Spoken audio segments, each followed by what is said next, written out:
장례식장은 고요했습니다. 그러다 누군가의 손이 천천히 움직이기 시작했습니다. 짝, 짝, 짝. 한 사람의 박수가 두 사람이 되고 10사람이 되고 어느새 장례식장 전체가 박수로 가득 찼습니다. 눈물을 흘리며 박수를 치는 사람들. 그들은 고인의 가족이 아니었습니다. 하지만 그 누구보다 진심으로 슬퍼하고 있었습니다. 아버지, 왜 저 사람들이 박수를 쳐요? 글쎄다. 아버지에 대해 우리가 모르는 게 있었나 봐. 평생 가족에게 버림받고 인정받지 못하고 쓸모없다는 말만 들으며 살아온 한 남자. 그가 죽어서야 비로소 알게 된 진실이 있었습니다. 그는 누구보다 가치 있는 삶을 살았다는 것을. 이것은 살아서는 외면당했지만 죽어서야 처음으로 잘 살았다는 박수를 받은 한 사람의 이야기입니다. 김철수 씨 72살. 그는 서울 변두리의 낡은 다세대 주택 반지하에 혼자 살고 있었습니다. 습기가 차오르는 벽, 삐걱대는 나무 바닥, 겨울이면 냉기가 그대로 올라오는 방. 하지만 그는 불평하지 않았습니다. 아니, 불평할 사람조차 없었습니다. 철수 씨에게는 자식이 셋 있었습니다. 첫째 아들 민수는 대기업에 다니는 과장이었습니다. 반포에 30평대 아파트를 가지고 있었고 두 아이의 아버지였습니다. 둘째 딸 지혜는 교사였습니다. 안정적인 직업에 착실한 남편을 만나 분당에 살고 있었습니다. 막내 아들 준호는 자영업을 했습니다. 작은 카페를 운영하며 그럭저럭 생계를 유지하고 콜즈 있었죠. 겉으로 보면 성공한 자식들이었습니다. 아버지로서 자랑스러워해도 될 만한 자식들이었습니다. 하지만 그들은 아버지를 찾지 않았습니다. 아버지, 요즘 어떻게 지내세요? 그런 전화 한 통 없었습니다. 철수 씨가 마지막으로 자식들을 만난 건 2년 전 설날이었습니다.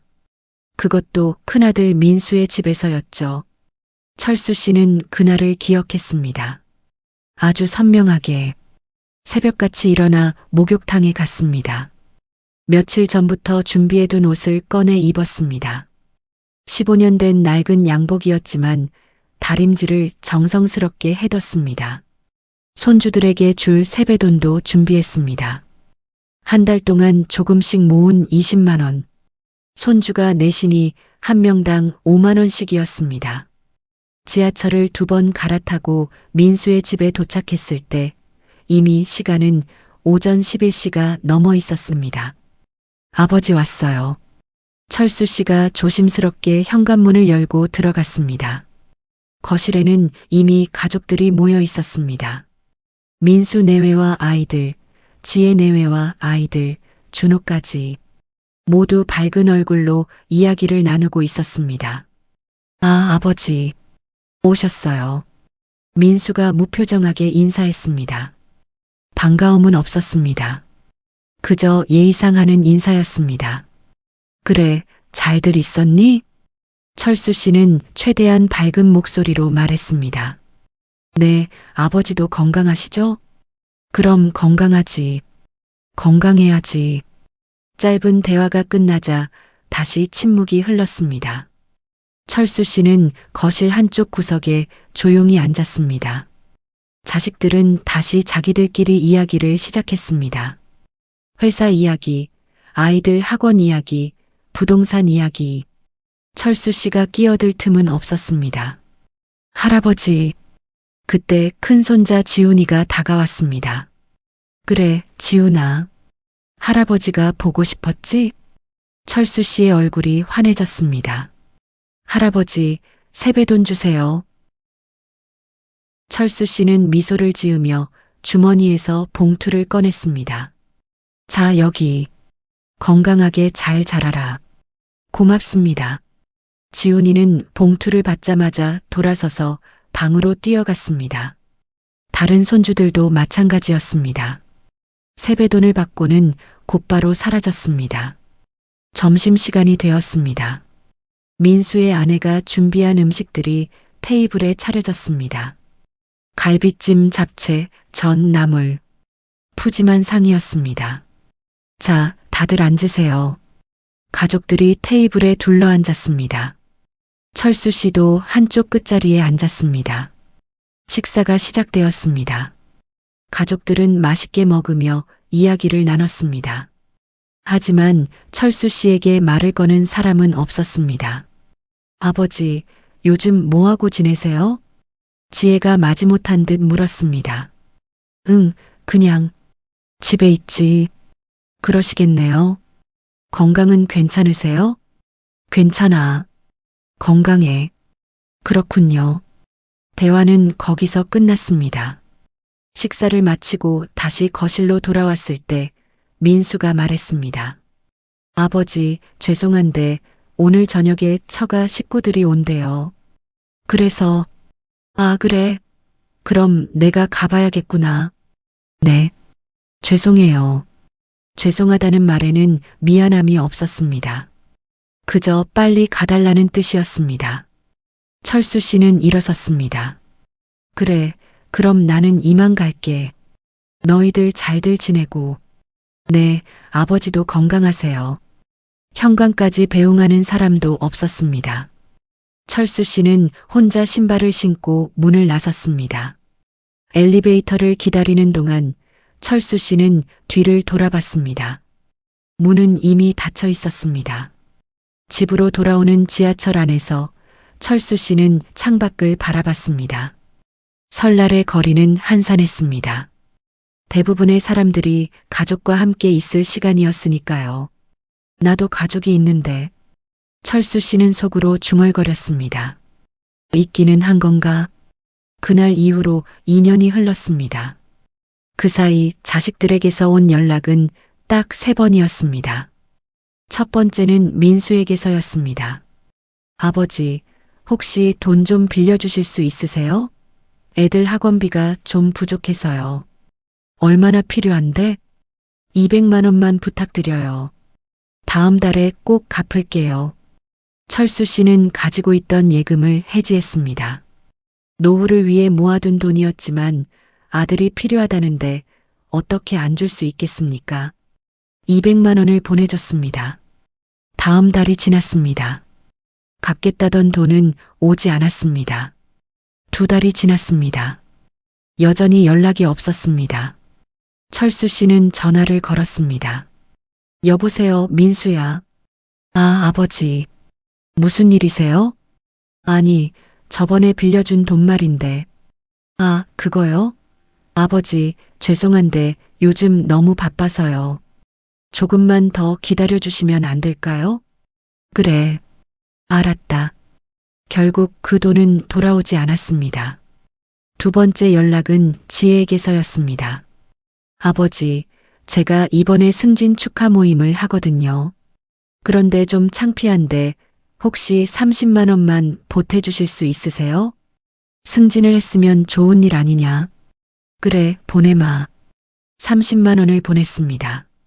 그 후 지혜에게서 고맙다는 말 한마디 없었습니다. 3번째 연락은 준호에게서였습니다. 아버지, 저 카페 장사가 안 돼서 문 닫을 것 같아요. 혹시 100만 원만 도와주실 수 있으세요? 그래, 알았다.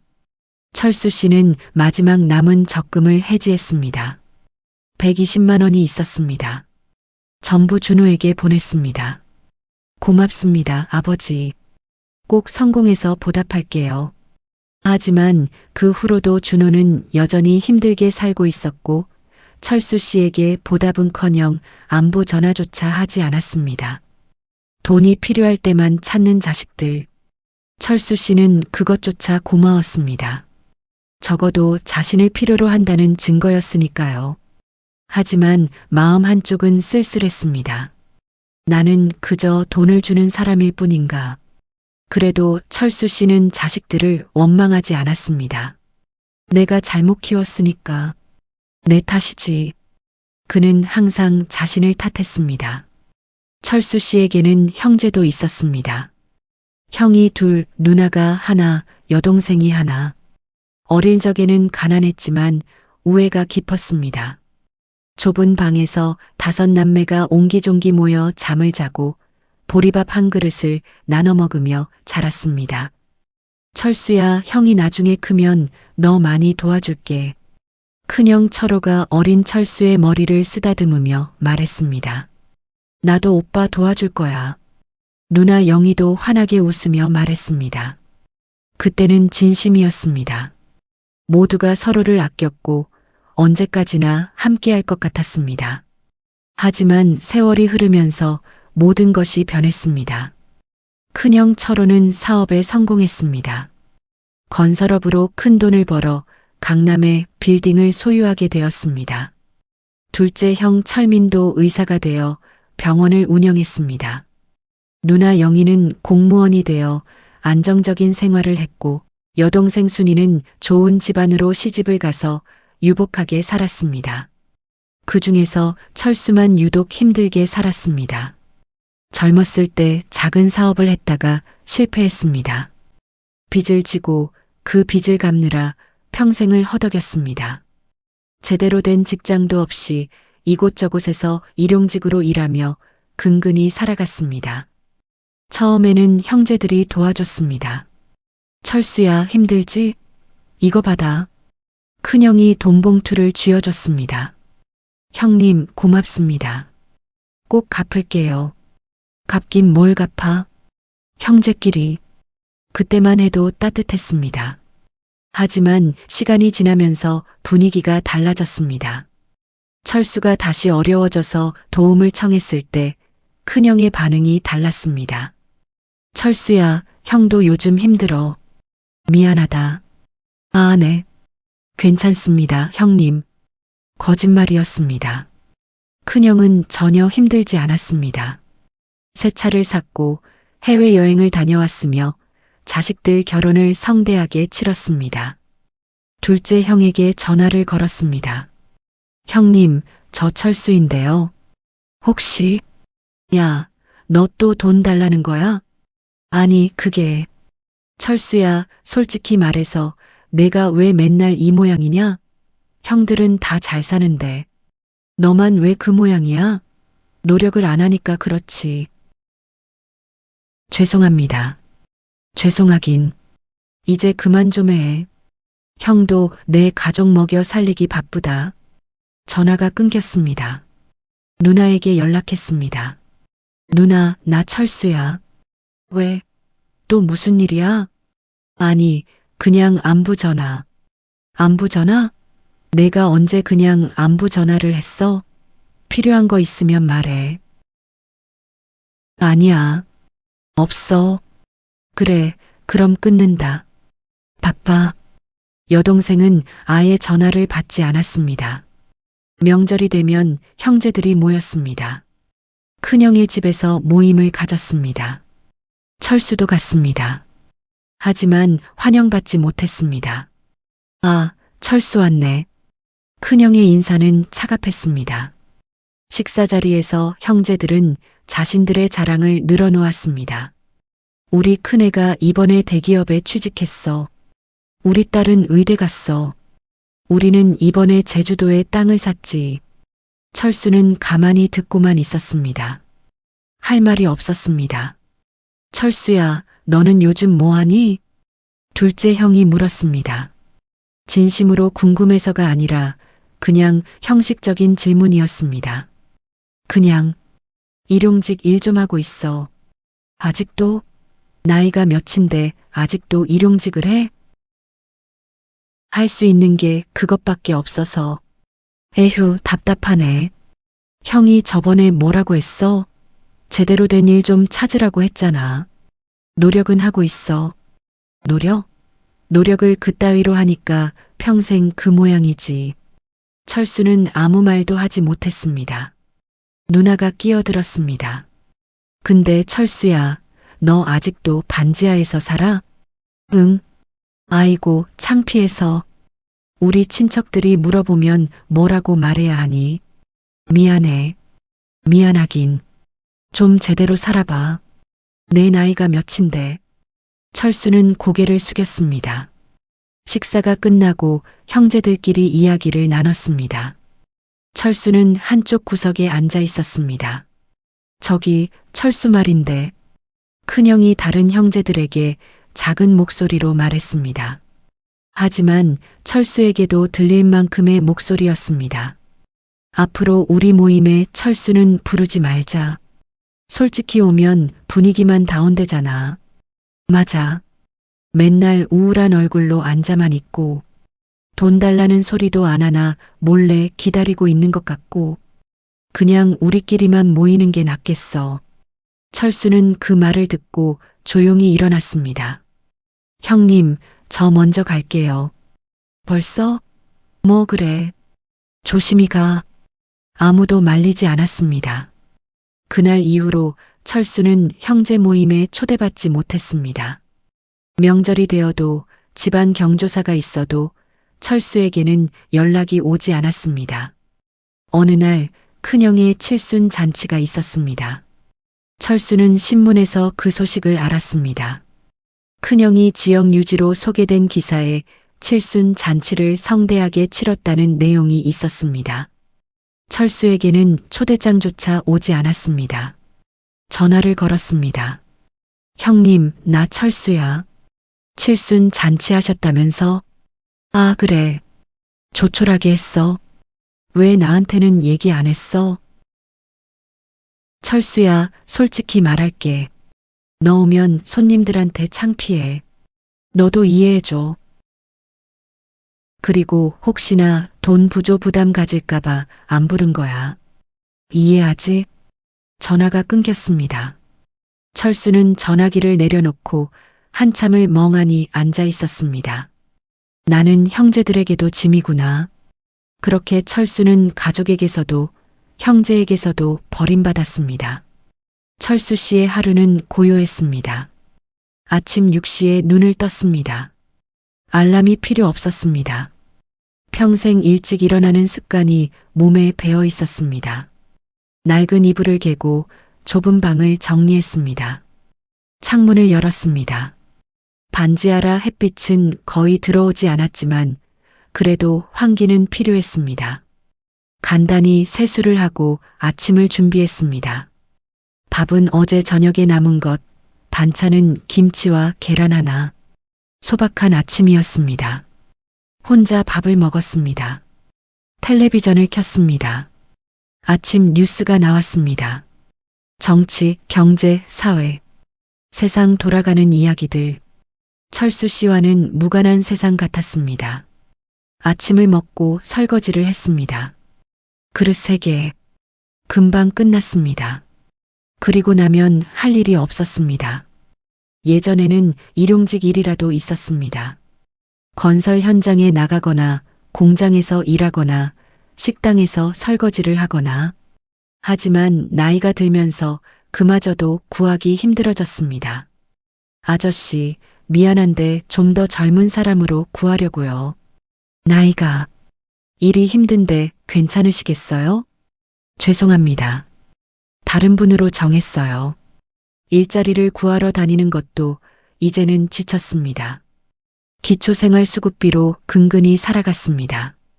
한 달에 60만 원, 방세 30만 원을 내고 나면 30만 원이 남았습니다. 공과금, 식비, 교통비. 빠듯했지만 혼자 사는 데는 충분했습니다. 철수 씨는 하루의 대부분을 집에서 보냈습니다.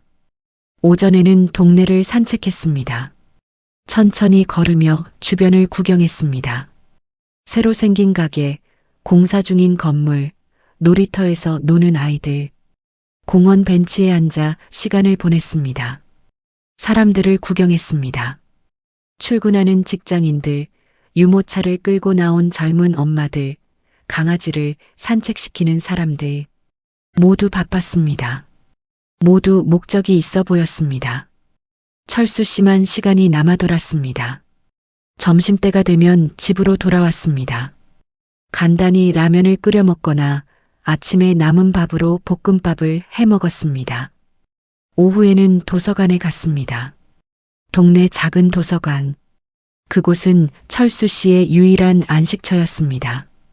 조용하고 따뜻하고 아무도 철수 씨를 귀찮게 하지 않았습니다. 책을 읽었습니다. 역사책, 위인전, 때로는 소설도 읽었습니다. 책 속의 세계는 철수 씨의 현실과 달랐습니다. 그곳에는 영웅이 있고 모험이 있고 해피엔딩이 있었습니다. 책을 읽다가 잠이 들기도 했습니다. 도서관 사서는 철수 씨를 깨우지 않았습니다. 그냥 조용히 내버려뒀습니다. 저녁이 되면 집으로 돌아왔습니다. 저녁을 준비했습니다. 밥과 김치, 가끔은 두부 한 모를 사다가 부쳐 먹었습니다. 텔레비전을 보며 저녁을 먹었습니다. 혼자였지만 텔레비전 소리라도 있으면 덜 외로웠습니다. 저녁을 먹고 설거지를 했습니다. 그리고 다시 텔레비전을 봤습니다.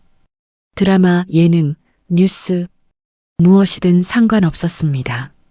그저 시간을 보내는 방법일 뿐이었습니다. 밤 10시가 되면 잠자리에 들었습니다. 어둠 속에서 천장을 바라보며 생각했습니다. 오늘도 아무도 날 찾지 않았구나. 전화기를 확인했습니다. 부재중 전화 없음. 문자 메시지 없음.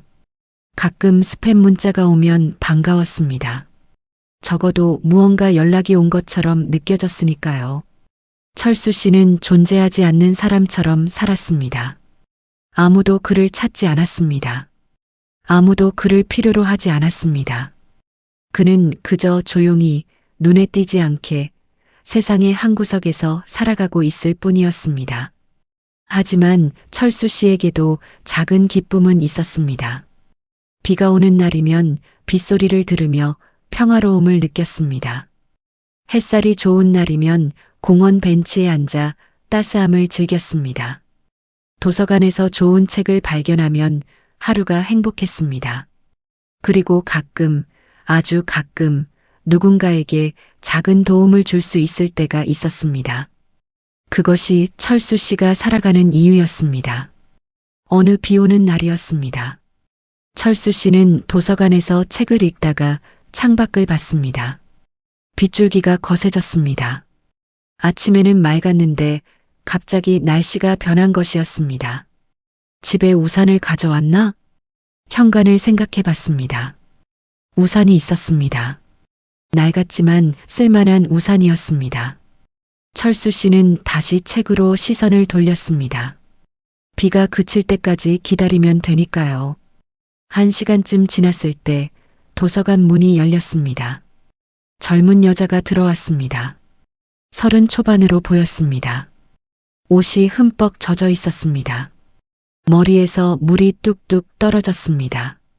아, 죄송해요. 여자는 당황하며 사서에게 사과했습니다. 괜찮아요. 타월 드릴게요. 사서가 타월을 건넸습니다. 여자는 타월로 머리를 닦으며 한숨을 쉬었습니다. 비가 올 줄 몰랐네요. 우산도 없이 나왔는데. 철수 씨는 그 모습을 지켜봤습니다. 여자는 자리에 앉아 책을 펼쳤습니다. 하지만 집중하지 못하는 것 같았습니다. 계속 창밖을 보며 걱정스러운 표정을 지었습니다.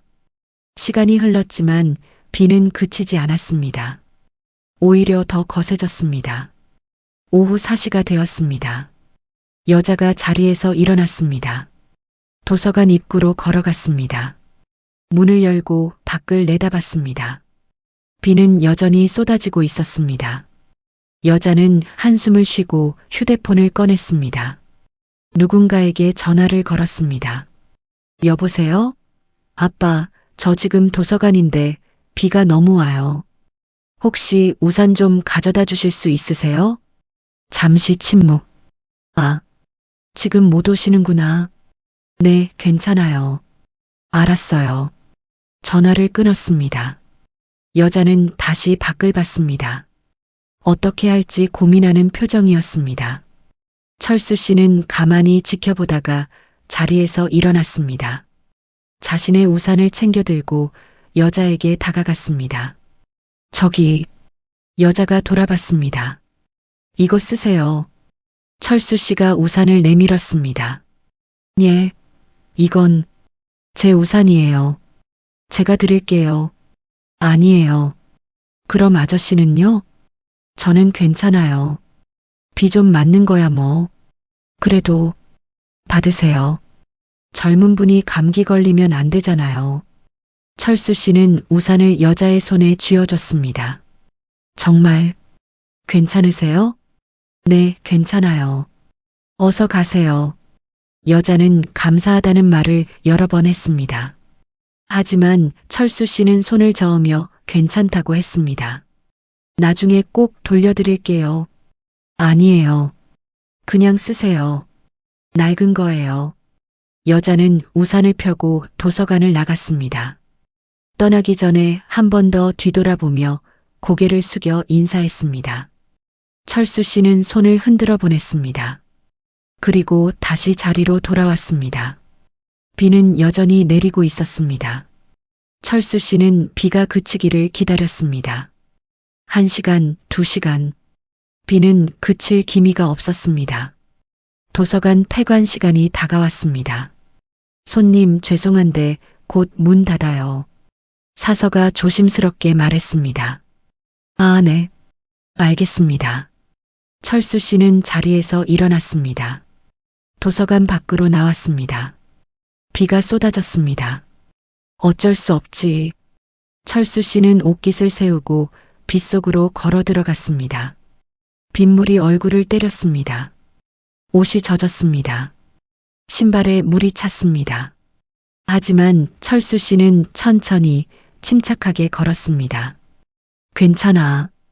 집에 가서 따뜻한 물로 씻으면 돼. 집까지는 20분 거리였습니다. 비를 맞으며 걸었습니다. 집에 도착했을 때는 온몸이 흠뻑 젖어 있었습니다. 옷을 벗고 뜨거운 물로 샤워를 했습니다. 몸이 따뜻해졌습니다. 깨끗한 옷으로 갈아입고 따뜻한 차를 한 잔 마셨습니다. 창밖을 봤습니다. 비는 여전히 내리고 있었습니다. 그 여자는 무사히 집에 갔겠지? 철수 씨는 미소 지었습니다. 그날 밤 철수 씨는 기분 좋게 잠들었습니다. 작은 도움이었지만 누군가에게 필요한 사람이 된 것 같아서 기뻤습니다. 며칠 후 철수 씨는 다시 도서관에 갔습니다. 자리에 앉아 책을 읽고 있는데 누군가 다가왔습니다. 저기, 안녕하세요? 고개를 들어보니 그날의 여자였습니다. 아, 안녕하세요. 그때 우산 빌려주신 거 정말 감사했어요. 덕분에 무사히 집에 갔어요. 다행이네요. 여자는 가방에서 우산을 꺼냈습니다. 깨끗하게 빨아서 가져온 것이었습니다. 이거 돌려드려요. 정말 고마웠어요. 아, 괜찮은데. 그냥 가지세요. 아니에요. 받으셔야죠. 그리고 이것도요. 여자는 작은 봉투를 하나 더 내밀었습니다. 이건 뭐예요? 아저씨가 비 맞으셨잖아요. 제가 너무 미안해서요. 작은 선물이에요. 철수 씨가 봉투를 열어보니 고급차 세트가 들어 있었습니다. 이건 너무 비싼 거 아닌가요? 아니에요. 아저씨께서 해주신 것에 비하면 아무것도 아니에요. 꼭 받으세요. 철수 씨는 난처했지만 여자의 진심을 거절할 수 없었습니다. 그럼 고맙게 받겠습니다. 네. 그럼 저는 이만 갈게요. 다음에 또 봬요. 여자는 환하게 웃으며 떠났습니다. 철수 씨는 차 세트를 바라봤습니다. 고마워할 일은 내가 한 건데 오히려 선물을 받다니 마음이 따뜻해졌습니다. 그날 밤 철수 씨는 그 차를 우려 마셨습니다. 향기로웠고 맛있었습니다. 하지만 그보다 더 좋았던 건 누군가 자신을 기억하고 고마워한다는 사실이었습니다. 철수 씨의 선행은 그것만이 아니었습니다. 어느 겨울날 철수 씨는 편의점 앞을 지나가고 있었습니다. 편의점 앞에 노숙자 한 명이 앉아 있었습니다. 추운 날씨에 얇은 옷만 걸치고 있었습니다. 철수 씨는 그냥 지나칠 수도 있었습니다. 자신도 형편이 어려웠으니까요. 하지만 발걸음이 멈췄습니다. 저 사람은 나보다 더 힘들겠구나.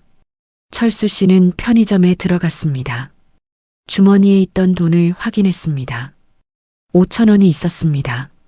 라면 하나와 김밥 하나를 샀습니다. 그리고 따뜻한 옥수수차도 하나 샀습니다. 편의점을 나와 노숙자에게 다가갔습니다. 이거 드세요.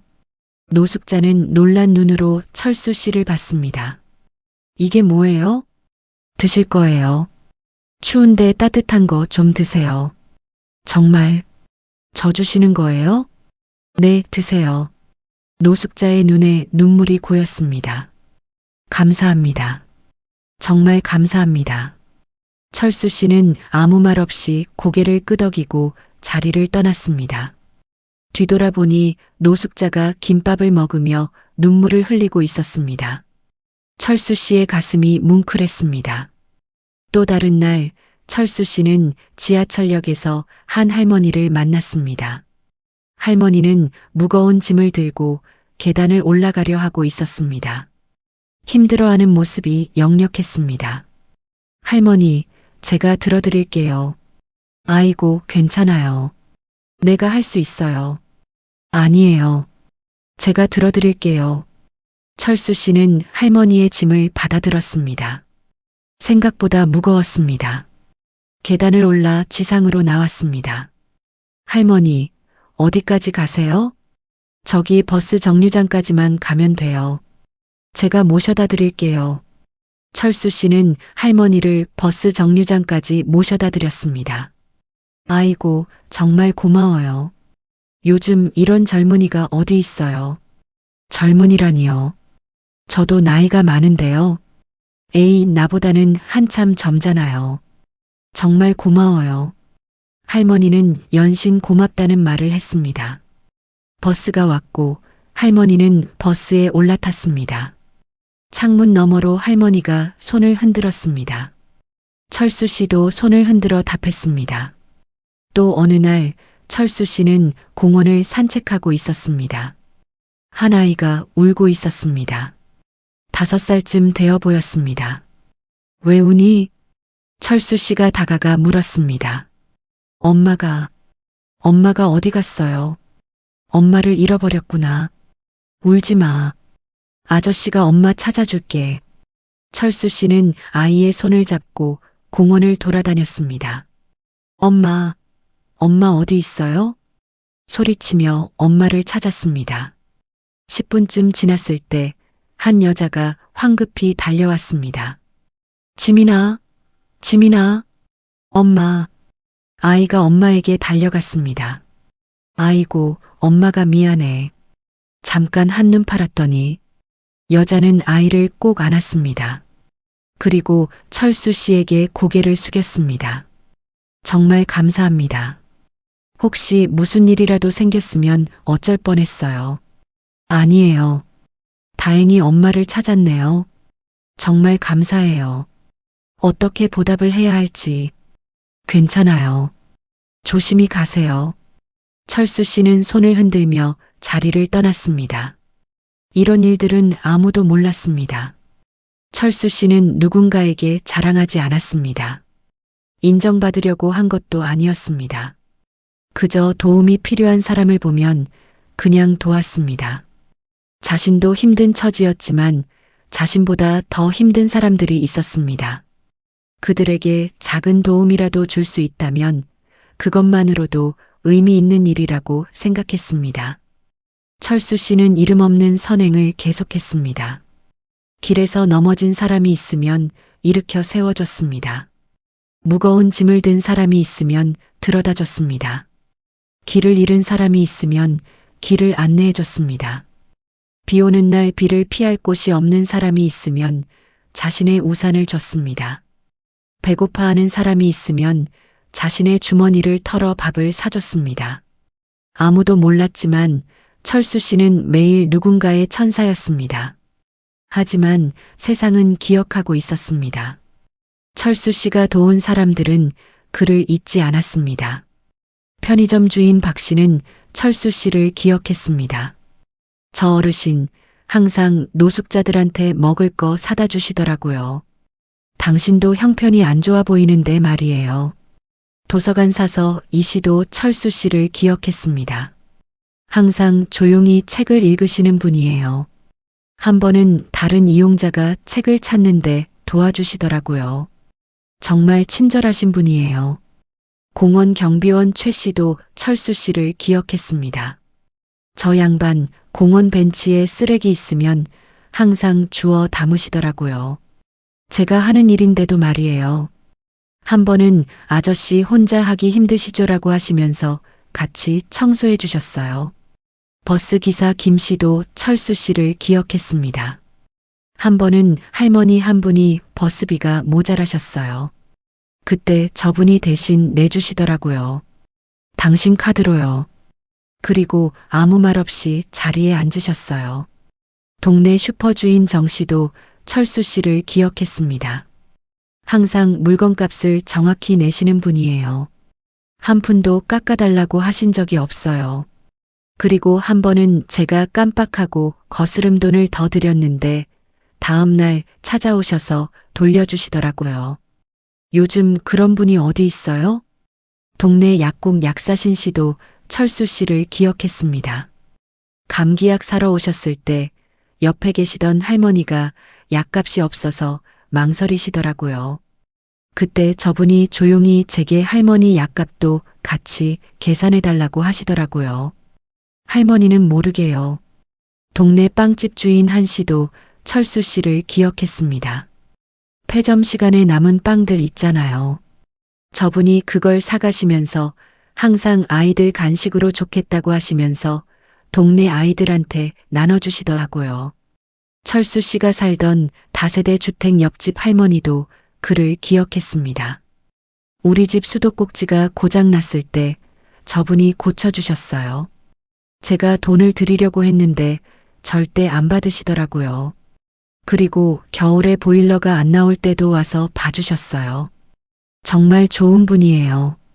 아래층에 사는 젊은 부부도 철수 씨를 기억했습니다. 저희가 이사 왔을 때 짐 옮기는 거 도와주셨어요. 우리보다 나이가 많으신데도요. 그리고 저희 아기가 밤에 올 때 다음날 아기 우는 소리 들렸는데 괜찮으냐고 걱정해 주셨어요. 시끄럽다고 불평하는 게 아니라 걱정해 주신 거예요. 동네 교회 목사님도 철수 씨를 기억했습니다. 교회에 가끔 오셨어요. 예배는 안 드리시고 그냥 뒤에 앉아 계시다 가시곤 했죠. 한 번은 교회에서 어려운 이웃 돕기 모금을 할 때 봉투에 돈을 넣어 헌금함에 넣고 가셨어요. 나중에 봤더니 5만 원이 들어있더라고요. 당신도 어려우실 텐데. 철수 씨는 몰랐습니다. 자신이 한 작은 행동들이 사람들의 마음에 남아있다는 것을, 자신이 도운 사람들이 자신을 기억하고 있다는 것을, 자신이 외롭고 버림받았다고 생각했지만 사실은 많은 사람들에게 소중한 존재였다는 것을. 하지만 철수 씨는 그 사실을 끝까지 몰랐습니다. 적어도 살아있을 때는 그의 겨울이었습니다. 12월 중순, 날씨가 유난히 추웠습니다. 철수 씨는 며칠째 몸이 좋지 않았습니다. 기침이 나고 열이 있는 것 같았습니다. 감기려니 대수롭지 않게 생각했습니다. 약국에서 감기약을 사다 먹었습니다. 하지만 증상은 나아지지 않았습니다. 오히려 더 심해졌습니다. 숨쉬기가 힘들었습니다. 기침을 할 때마다 가슴이 아팠습니다. 병원에 가봐야 하나. 하지만 병원비가 걱정되었습니다. 이번 달 생활비도 빠듯한데 병원비까지 나가면 어떻게 하나. 조금만 참자. 곧 나아지겠지. 철수 씨는 집에서 쉬었습니다. 며칠이 지났습니다. 몸은 더 안 좋아졌습니다. 제대로 먹지도 못했습니다. 입맛이 없었습니다. 힘이 없어 침대에 누워만 있었습니다. 자식들한테 전화라도 해볼까? 휴대폰을 들었습니다. 민수의 번호를 찾았습니다. 하지만 전화를 걸지 못했습니다. 뭐라고 말하지? 아프다고? 그러면 또 귀찮아 할 텐데. 휴대폰을 내려놨습니다. 괜찮아질 거야. 조금만 쉬면. 12월 20일 새벽이었습니다.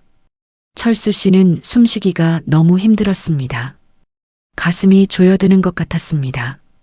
침대에서 일어나려 했지만 힘이 없었습니다. 119를 불러야 하나. 휴대폰을 찾았습니다. 하지만 손이 떨려 제대로 잡을 수가 없었습니다. 휴대폰이 바닥에 떨어졌습니다. 철수 씨는 손을 뻗었지만 닿지 않았습니다. 아, 이대로. 의식이 흐려졌습니다. 철수 씨는 눈을 감았습니다. 마지막 생각은 자식들이었습니다. 미안하다. 쓸모없는 아버지라서. 그리고 철수 씨는 조용히 숨을 거두었습니다. 아무도 없는 반지하 방에서 혼자. 이틀이 지났습니다. 아무도 철수 씨가 죽은 것을 몰랐습니다. 사흘이 지났습니다. 옆집 할머니가 이상한 냄새를 맡았습니다. 저게 무슨 냄새지? 문 앞에 가보니 철수 씨의 집에서 나는 냄새였습니다. 어르신, 괜찮으세요? 문을 두드렸습니다. 대답이 없었습니다. 어르신, 더 세게 두드렸습니다. 여전히 대답이 없었습니다. 불안한 마음에 관리사무소에 연락했습니다. 관리사무소 직원이 와서 문을 열었습니다. 그리고 그들은 발견했습니다. 침대에 누워있는 철수 씨를 이미 차갑게 식은 채로. 경찰이 왔습니다. 구급차도 왔습니다. 하지만 이미 늦었습니다. 경찰은 철수 씨의 신원을 확인했습니다. 그리고 보호자에게 연락을 했습니다. 첫째 아들 민수에게 전화가 걸려왔습니다. 여보세요? 혹시 김철수 씨의 아드님이신가요? 네, 그런데요. 아버님께서 돌아가셨습니다. 네. 민수는 잠시 말을 잇지 못했습니다. 언제? 어떻게요? 정확한 사인은 부검을 해봐야 알겠지만 폐렴으로 추정됩니다. 며칠 전에 돌아가신 것 같습니다. 알겠습니다. 전화를 끄는 민수는 멍하니 앉아 있었습니다. 아내가 물었습니다. 무슨 일이에요? 아버지가 돌아가셨대. 뭐라고요? 폐렴으로. 며칠 전에. 침묵이 흘렀습니다. 민수는 동생들에게 연락했습니다. 지혜도 준호도 충격을 받았습니다. 하지만 동시에 어색함도 느꼈습니다. 2년 동안 연락 한 번 하지 않았던 아버지. 그 아버지가 돌아가셨다는 소식. 슬픔보다는 당혹스러움이 먼저 왔습니다. 장례식은 작은 장례식장에서 치러졌습니다. 자식들이 최소한의 예를 갖춰 준비했습니다. 영정사진은 낡은 증명사진이었습니다. 철수 씨의 집에서 찾은 유일한 사진이었습니다. 사진 속의 철수 씨는 무표정했습니다. 웃지도 슬퍼하지도 않는 얼굴이었습니다. 빈소가 차려졌습니다. 하지만 조문객은 없었습니다. 첫날 자식 셋과 그들의 가족들만 있었습니다. 상주석에 앉은 민수, 지혜, 준호. 그들은 검은 옷을 입고 앉아 있었지만 눈물을 흘리지는 않았습니다. 형, 부고는 어떻게 할 거예요? 준호가 물었습니다. 글쎄, 누구한테 알려야 하지? 민수도 난감했습니다. 아버지의 친구가 누군지 몰랐습니다. 아버지가 어떤 사람들과 어울렸는지 몰랐습니다. 형제분들한테는 연락했어요? 지혜가 물었습니다. 응, 했어. 근데 민수는 말을 흐렸습니다. 근데요? 큰아버지는 바빠서 못 간다고 하시더라. 작은아버지도 마찬가지고 고모도 이모도 다 비슷한 반응이었어. 그렇구나. 형제들조차 오지 않는 장례식. 자식들은 씁쓸했습니다. 하지만 동시에 이해도 했습니다.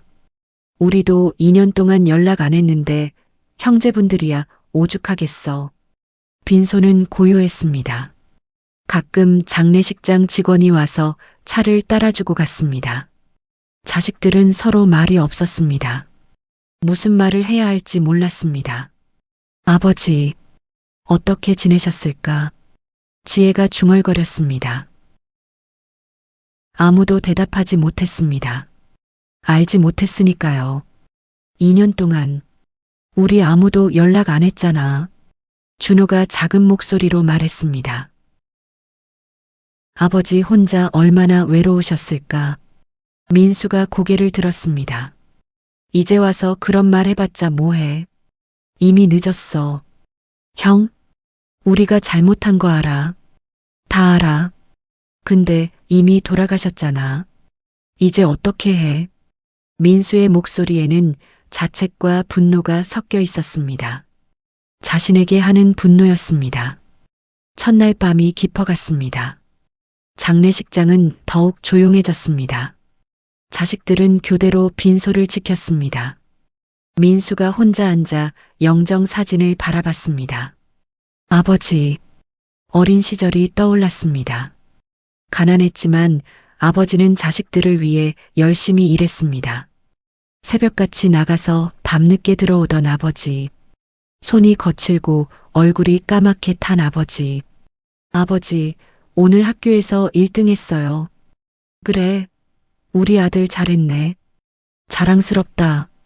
아버지는 항상 자신들을 칭찬해 줬습니다. 아버지, 저 대학 합격했어요. 정말? 정말이야? 아이고, 우리 아들이 대학을 가다니. 아버지는 눈물을 흘리며 기뻐했습니다. 그때까지는 좋았습니다. 하지만 자식들이 성공하면서 아버지와의 거리가 멀어졌습니다. 아버지가 초라해 보였습니다. 친구들에게 소개하기 민망했습니다. 회사 사람들 앞에서 아버지 이야기를 하기 싫었습니다.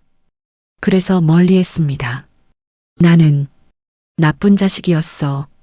민수의 눈에서 눈물이 흘렀습니다. 이제야 후회가 밀려왔습니다.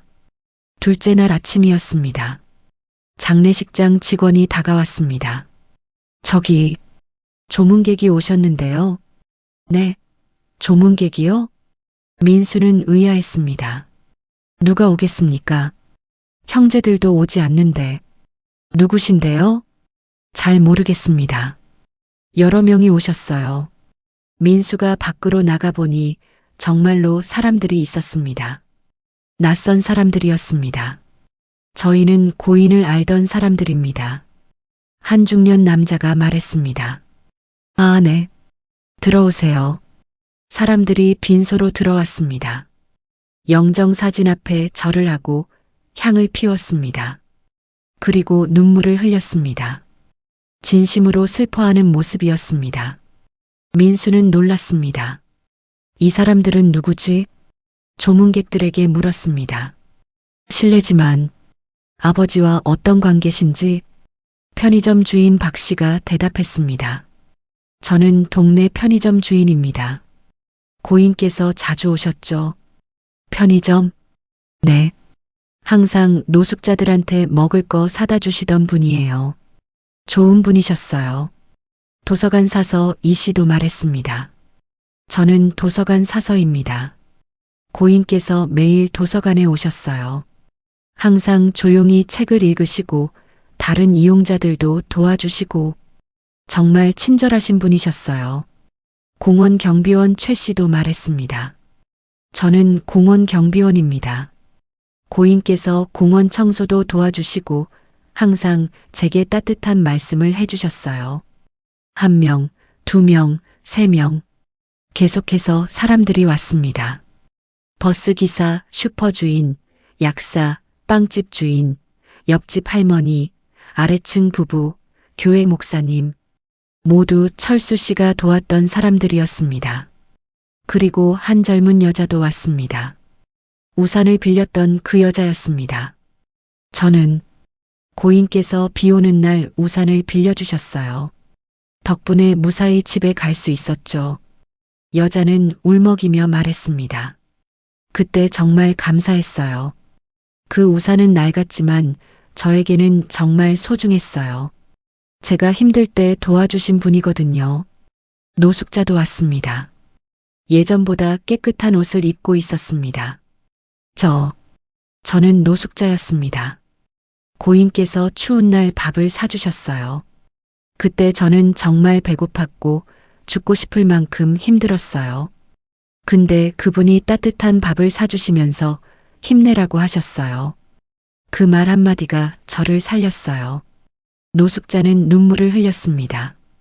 덕분에 다시 일어설 힘을 얻었어요. 지금은 일자리도 구하고 고시원에서 살고 있어요. 다 그분 덕분이에요. 한 할머니도 왔습니다. 지하철역에서 짐을 들어줬던 그 할머니였습니다. 그분이 없었으면 저는 계단을 못 올라갔을 거예요. 무릎도 아프고 힘도 없고. 근데 그분이 웃으면서 짐을 들어주셨어요. 천사 같은 분이셨어요. 길을 잃었던 아이의 엄마도 왔습니다. 우리 아이를 찾아주셨어요. 제가 잠깐 한눈판 사이에 아이가 없어졌는데 그분이 아이를 지켜주시고 저를 찾아주셨어요. 은인이세요. 사람들은 계속해서 철수 씨에 대한 이야기를 했습니다. 어떻게 도움을 받았는지, 얼마나 감사했는지, 얼마나 좋은 분이었는지. 민수와 지혜와 준호는 멍하니 서서 듣고만 있었습니다. 아버지가 이런 일들을 하셨구나. 우리는 전혀 몰랐어. 아버지가 이렇게 많은 사람들에게 도움을 주셨다니. 자식들은 비로소 알았습니다. 아버지가 어떤 삶을 살았는지, 아버지가 얼마나 따뜻한 사람이었는지, 자신들이 얼마나 아버지를 몰랐는지. 빈소는 더 이상 비어있지 않았습니다. 사람들로 가득 찼습니다. 모두 철수 씨를 기억하고 애도하러 온 사람들이었습니다. 장례식 마지막 날 발인식이 거행되었습니다. 빈소에는 여전히 많은 사람들이 모여 있었습니다. 자식들은 상주복을 입고 앞에 섰습니다. 장례식장 직원이 진행을 시작했습니다. 이제 고인을 모시고 떠날 시간입니다. 마지막 인사를 올려주시기 바랍니다. 사람들이 하나둘씩 영정사진 앞으로 나왔습니다.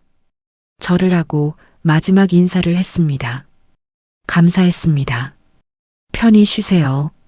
천국에서 행복하세요. 눈물을 흘리는 사람들, 진심으로 슬퍼하는 사람들. 그때였습니다. 편의점 주인 박 씨가 조용히 손을 들었습니다. 그리고 천천히 박수를 치기 시작했습니다.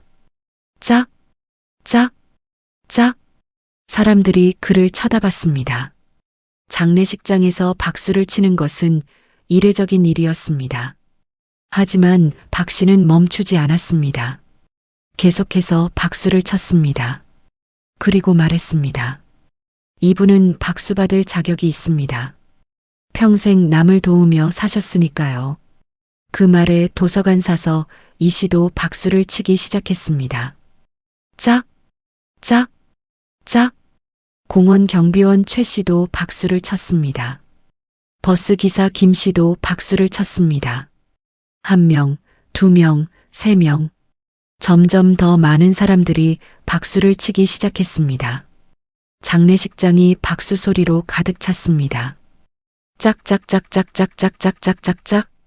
박수는 점점 커졌습니다. 사람들은 눈물을 흘리며 박수를 쳤습니다. 잘 사셨습니다. 누군가 외쳤습니다. 정말 훌륭한 분이셨어요. 천사 같은 분이셨어요.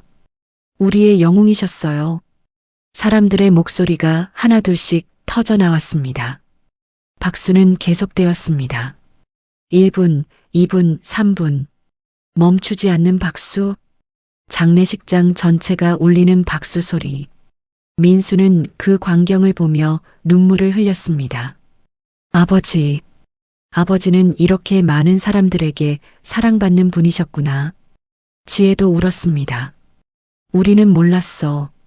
아버지가 얼마나 대단한 분인지. 준호도 울었습니다. 아버지, 미안해요. 정말 미안해요. 박수는 5분 넘게 계속되었습니다. 그리고 서서히 잦아들었습니다. 하지만 사람들의 마음속에서 박수는 계속되고 있었습니다. 철수 씨를 향한 존경과 감사의 박수가 발인 후 사람들이 하나둘씩 자식들에게 다가왔습니다. 고인의 자제분들이시죠? 네.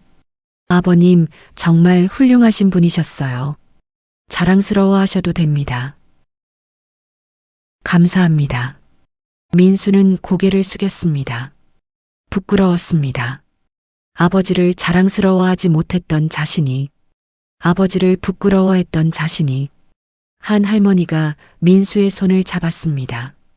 아드님, 아버님께서 생전에 늘 자식들 자랑하셨어요. 네. 우리 큰아들은 대기업 다닌다. 딸은 선생님이다. 막내 아들은 사업한다. 늘 자랑스럽게 말씀하셨어요. 민수의 눈에서 눈물이 흘렀습니다. 그런데 할머니가 말을 이었습니다. 가끔 외로워 보이셨어요. 애들이 바쁘니까 어쩔 수 없지라고 말씀하시면서도 눈빛이 슬퍼 보이셨어요. 죄송합니다. 민수는 고개를 숙이며 울었습니다. 지혜에게 다가온 사람도 있었습니다. 우산을 빌렸던 그 젊은 여자였습니다. 한 가지 드릴 말씀이 있어요. 네, 말씀하세요. 고인께서 우산을 빌려주시면서 하신 말씀이 있어요. 무슨 말씀이요? 딸이 있는데 선생님이에요. 당신처럼 젊고 예쁜 딸이죠라고 하셨어요. 정말 자랑스러워 하시는 얼굴이었어요. 지혜는 울음을 터뜨렸습니다. 그런데 제가 아버님께 연락 자주 하세요? 라고 물었더니 여자는 잠시 말을 멈췄습니다. 애들이 바빠서 나는 괜찮아. 잘 지내는 것만으로도 감사하지라고 하셨어요. 아버지, 지혜는 더 이상 말을 잇지 못했습니다. 준호에게도 사람이 다가왔습니다. 노숙자였던 그 남자였습니다. 고인께서 제게 해주신 말씀이 있어요. 무슨 말씀이신데요? 나한테도 내 또래의 아들이 있어.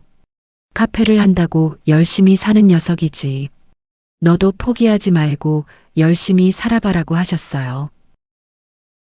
그 말씀 덕분에 다시 일어설 수 있었어요. 고인께서는 정말 따뜻한 분이셨어요. 준호는 눈물을 닦으며 고개를 숙였습니다. 자식들은 깨달았습니다. 아버지는 자신들을 끝까지 사랑했다는 것을, 자신들을 자랑스러워했다는 것을. 비록 자식들은 아버지를 버렸지만 아버지는 자식들을 버리지 않았다는 것을. 그날 저녁 자식들은 아버지의 집을 정리하러 갔습니다. 좁고 낡은 반지하 방, 습기 찬 벽, 삐걱대는 바닥. 자식들은 그 공간에서 아버지가 어떻게 살았는지 느낄 수 있었습니다. 방 한쪽에 작은 서랍이 있었습니다. 민수가 서랍을 열었습니다. 그 안에는 낡은 수첩 하나가 있었습니다. 수첩을 펼쳤습니다. 그곳에는 아버지의 필체로 쓰여 있었습니다. 2023년 3월 5일. 오늘 민수에게 전화했다. 받지 않았다. 바쁜가 보다. 건강하기만 하면 된다. 2023년 5월 20일. 지혜 생일인데 연락할까 말까 고민했다. 귀찮게 하기 싫어서 안 했다. 행복하게 살기를. 2023년 8월 15일. 준호가 생각난다. 카페는 잘 되고 있을까? 잘 되면 좋겠다. 2024년 1월 1일. 새해가 밝았다. 아이들이 건강하고 행복했으면 좋겠다. 그것만이 내 소원이다. 2024년 6월 10일. 오늘 공원에서 아이들을 봤다. 손주 나이쯤 되는 아이들이었다. 우리 손주들은 잘 크고 있을까? 보고 싶다. 2024년 11월 3일. 몸이 안 좋다. 하지만 아이들한테 연락하지 않겠다. 걱정 끼치기 싫다. 2024년 12월 10일. 많이 아프다. 그래도 참아야지. 아이들은 자기 삶이 있으니까. 마지막 날짜는 12월 15일이었습니다. 아이들아, 미안하다. 쓸모없는 아버지라서. 하지만 너희를 사랑한다. 끝까지 사랑한다. 행복하게 살아라. 그것이 아버지의 마지막 소원이다. 수첩을 읽은 자식들은 모두 울었습니다. 바닥에 주저앉아 소리내어 울었습니다. 아버지, 아버지, 미안해요. 정말 미안해요. 용서해 주세요. 아버지, 그들은 비로소 알았습니다. 진짜 가족이 누구였는지, 자신들이 아버지에게 가족이 되지 못했을 때 아버지는 다른 사람들에게 가족처럼 대해줬다는 것을, 그리고 그 사람들이 아버지에게 진짜 가족이 되어줬다는 것을. 화장이 끝나고 자식들은 아버지의 유골을 모시고 봉안당으로 향했습니다. 작은 봉안당이었습니다. 아버지의 유골함을 안치하는 순간 민수가 말했습니다. 아버지, 저희가 잘못했습니다. 용서해 주세요. 지혜도 말했습니다. 아버지, 사랑한다는 말 한 번 못 해드렸어요. 지금이라도 말할게요. 사랑해요, 아버지. 준호도 말했습니다. 아버지, 고마웠어요. 저를 낳아주시고 키워주시고 끝까지 사랑해주셔서 감사해요. 자식들은 아버지 앞에서 절을 올렸습니다.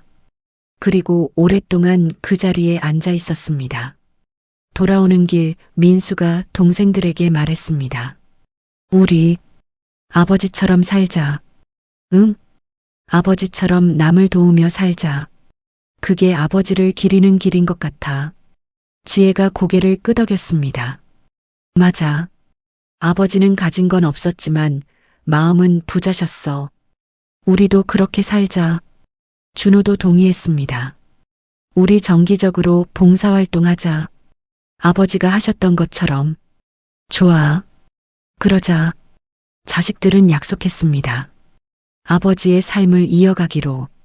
그 후 자식들은 변했습니다. 민수는 매주 주말마다 노숙자 급식소에서 봉사를 했습니다. 지혜는 어려운 학생들을 무료로 과외해줬습니다.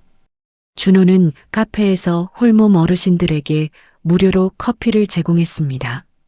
그들은 아버지가 살았던 방식으로 살기 시작했습니다. 주는 삶을, 도우는 삶을, 사랑하는 삶을. 그리고 매년 아버지의 기일이 되면 자식들은 모였습니다. 봉안당에 가서 아버지께 절을 올렸습니다. 그리고 말했습니다. 아버지, 잘 살고 계시죠? 저희 잘 지내고 있어요. 아버지가 가르쳐 주신 대로 살고 있어요. 감사합니다. 이야기는 끝입니다. 좋은 하루 보내세요.